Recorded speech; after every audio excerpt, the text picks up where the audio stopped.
আমার ইচ্ছা যে সারা পৃথিবীর ঘোরা। আমি যদি এই নদী থেকে ওপার যাই তাহলে ওইটা হচ্ছে গিয়ে মুন্সিগঞ্জের হ্যাঁ আছে তো। এইটা মূলত সেই বটতলা।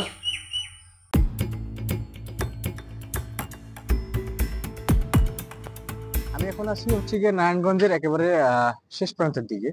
আর এটা হচ্ছে বুড়িগঙ্গা নদী। এই পাশটা দেখো, এটা হচ্ছে বুড়িগঙ্গা নদী। আর আমি যদি এই নদী থেকে ওপার যাই তাহলে ওইটা হচ্ছে গিয়ে মুন্সিগঞ্জ এরিয়ার ভিতরে পড়ে। তো আমার আজকে ডেস্টিনেশন হচ্ছে মুন্সিগঞ্জ থেকে পদ্মহিমবাম যাব। তো দেখতে থাকেন। আমার ইচ্ছা যে সারা পৃথিবীর ঘোরা। তোর তাই তোর কি কি করতে ভালো লাগে? আমার সব জায়গায় ঘুরতে ভালো লাগে। সব জায়গা বলতে অনেক দেশের যে জিনিস আছে যে দেখতে মন চায়, ঘুরতে মন চায়। তুই কি বিয়ে করছিস? না। বিয়ে করছিস না? বিয়ে করবি বল। এই চায় করতে দেন। বিয়ে করবি তাই কর। না না না। শিওর? হ্যাঁ।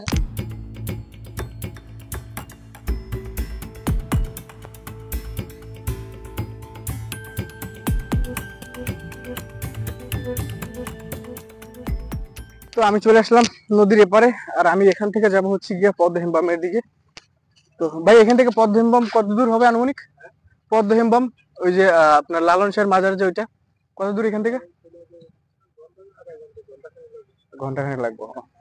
তো আমি একটু সামনে যাব আর সামনে থেকে আমি গাড়ি নেবো। আর গাড়ি নিয়ে এরপর হচ্ছে গিয়ে পদ্মহিমবামের দিকে যাবো। আর আমার এই পাশটা দেখতে পাচ্ছেন হচ্ছে গিয়া ইটের ভাটা।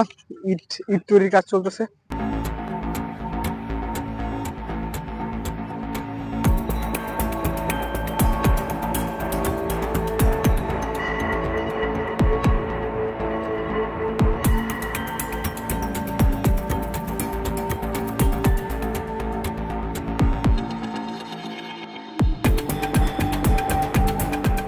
টাকাটা তো উদ্বোধন এটা প্রায় 15-16 বছর হবে, 18-19 এরকম হবে। মানে 2004-05 সালের দিকে এরকম টাইমে হচ্ছে এটা প্রতিষ্ঠিত হয়।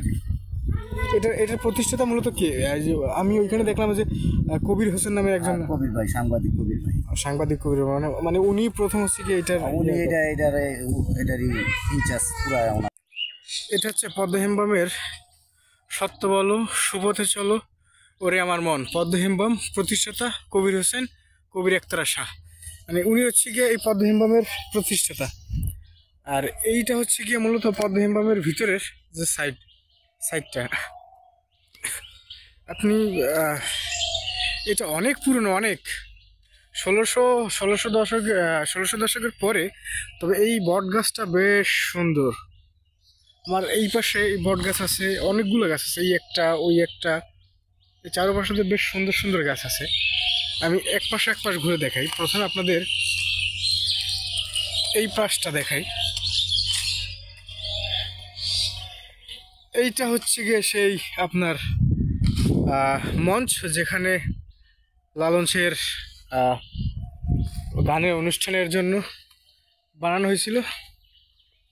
আর এই পাশে এটা মূলত এখন কালের পরিবর্তে ফাঁকা পড়ে আছে, যা তেমন একজন কেউ ট্যুরিস্ট দেখা যাচ্ছে যে ট্যুরিস্ট আসে মাঝে মধ্যে এই। আর বছরে 2-3 বার গানের জন্য লোকসঙ্গীতের।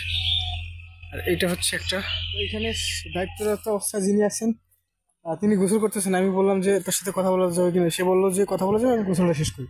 আর এইটা হচ্ছে ছোট্ট একটা মসজিদ, নামাজের ঘর আর কি, ছোট্ট একটা মসজিদ। আর এইখান থেকে এই রোড থেকে একটু পিছনে যদি আপনি হেঁটে যান তাহলে হচ্ছে কি আপনার সেই ইসামতি নদী। এটা হচ্ছে পিছনের সাইড হয়ে গেছে। হ্যাঁ, ভিডিও চালু হয়ে গেছে। এই যে কাকার দিয়েছিলাম ছবি তুলতে, কাকায় ভিডিও করে লাইছি। কাকায় নাকি ছবি ভালো তুলতে না। কাকা কি চলে যাচ্ছেন? আমি এখন যেখানে আছি এটা হচ্ছে মুন্সিগঞ্জের ভিতরে। মুন্সিগঞ্জটা মূলত আপনার ঢাকা বিভাগের একটা জেলা, ঢাকা বিভাগের ভিতরে পড়ছে। এই মুন্সিগঞ্জের অনেকগুলো নাম ছিল, এবং তার ভিতরে সবথেকে প্রচলিত নাম হচ্ছে গিয়া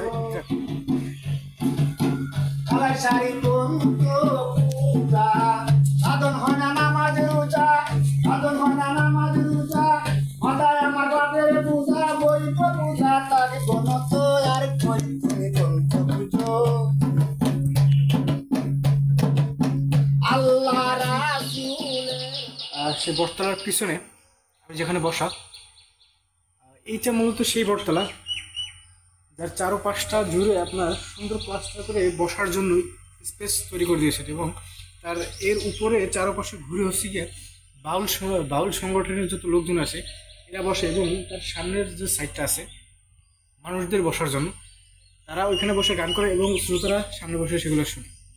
এবং এইটা ঐতিহ্যবাহী একটা জায়গা, এই পদ্মহিম বা মুন্সিগঞ্জের ঐতিহ্যবাহী একটা জায়গা। মুন্সিগঞ্জের ঐতিহ্যবাহী জায়গার ভিতরে 7-8টা জায়গা আছে, অনেক ইতিহাসের পাতায় নাম লেখানো, তার ভিতরে এই পদ্মহিম বা ইতিহাসের পাতায় নাম লেখানোর মতো একটা স্পট।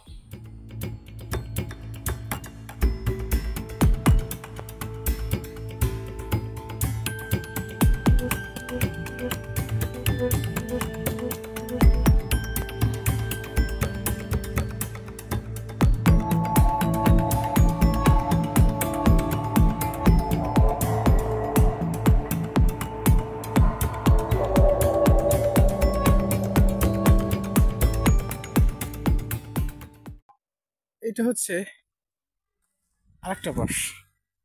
এর মূলত 3-4টা পাশ আছে, 3-4টা পাশ দিয়ে আপনি ঢুকতে পারবেন। মূলত এটা চারপাশ ফাঁকা, তো এখানে আপনি চাইলে যে কোনো পাশ থেকে ঢুকতে পারেন। আর এটা বেশ সুন্দর একটা গাছ, ফুল ফুটছে, দারুণ সুন্দর সুন্দর ফুল। আর এইটা হচ্ছে, আমি ওই পাশ থেকে গেছি আর এই পাশ থেকে বের হলাম, মানে এটা হচ্ছে তার সদর সাইড। পিছন থেকে ওটা ঘুরে অনেক বড়, এইখানে আপনি চাইলে টেন্ট করে থাকতে পারবেন। এটা হচ্ছে সবার জন্য উন্মুক্ত, এটা সবার জন্য উন্মুক্ত, যে যার মতো থাকতে পারবে। আর এই পাশে আপনার হচ্ছে কি সুন্দর ঘরের যে